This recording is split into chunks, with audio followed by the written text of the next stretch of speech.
Above the city, the night air was crisp, carrying the distant hum of traffic and the occasional flicker of neon lights. Nolan hovered silently, cape drifting gently in the breeze, his eyes scanning the streets below with a predator's precision. Then he spotted him, a figure darting between shadows, a bag clutched tightly against his chest. A thief, quick, desperate but reckless. Nolan didn't hesitate, his body leaned forward and in a heartbeat he descended, cutting through the darkness like a shadow with wings. He landed lightly on the rooftop ahead of the man. The city sprawled far below, silent and oblivious. The thief froze mid-step, his eyes widening in fear. Nolan's face was stern, emotionless on the surface, but beneath it, conflict churned. "Aren't you supposed to be stopping this stealing?" he asked, voice low, controlled yet heavy with a subtle weight that only he could feel. The man swallowed hard, trembling. "My son, he needs this treatment. Please, sir, leave me. You might understand. You have a child too." The words struck Nolan harder than any punch. His mind raced to Mark, to the image of his own son in pain, helpless, dependent. His chest tightened. This was not a battle of fists, it was a battle of conscience. He reached out and gripped the man's collar, lifting him slightly off the ground. Fabric stretched taut under his fingers,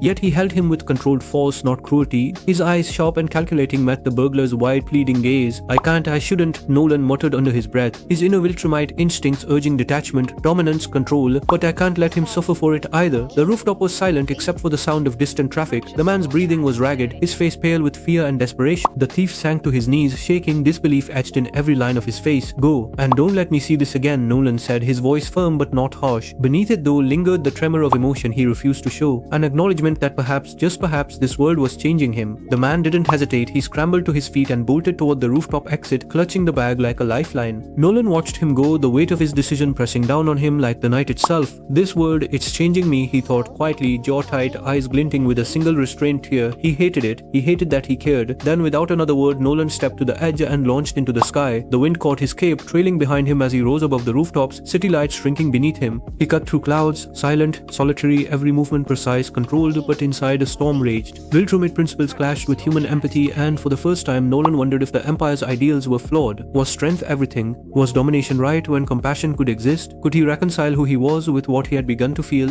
He flew higher, beyond the city, beyond the noise, alone with his thoughts and the night. "I can't let this world change me," he whispered, almost as if saying it to Mark, to himself, to the Empire he questioned silently. And yet, even as he repeated it, he knew that deep down, the Earth had already begun to leave its mark on him. He was still powerful, still Viltrumite, but a part of him had changed, a part that would never be the same again. Above, the sky stretched endlessly and Nolan vanished into the darkness, a solitary figure wrestling with the weight of duty, love, and the fragile morality of a world that forced him to question everything he believed. Please be sure to like, share, and subscribe for more, and you can watch my other work here. Thank you.